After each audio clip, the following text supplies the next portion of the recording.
বাইরে দিয়ে রাখো, দিয়ে রাখো।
যে অশ্বিনী মার্কেটের মাধবপুর এলাকায় স্বপন ভৌমিকের বাড়িতে অবৈধ ড্রাগস মজুদ আছে, সেই খবরের ভিত্তিতে আমরা ওমেন পুলিশ স্টাফ এবং আমরা বিভিন্ন স্টাফ নিয়ে তার বাড়িতে রেড করি এবং রেড সময় তার বাড়িতে এই 3 কেস ব্রাউন সুগার পাওয়া যায় এবং প্রচুর পরিমাণে খালি কৌটো পাওয়া যায়।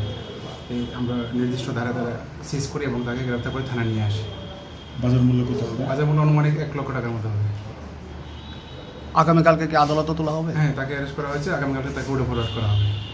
তার সাথে কি আর কেউ যুক্ত? নিশ্চয়ই আমরা ইনভেস্টিগেশন দেখছি, অবশ্যই জড়িত থাকবে।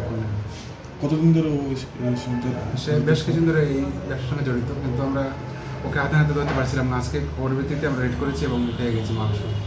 এই অভিযানকে আগামী দিন অবশ্যই এটা জারি থাকবে, আমাদের এই ড্রাগস বিরোধী অভিযান।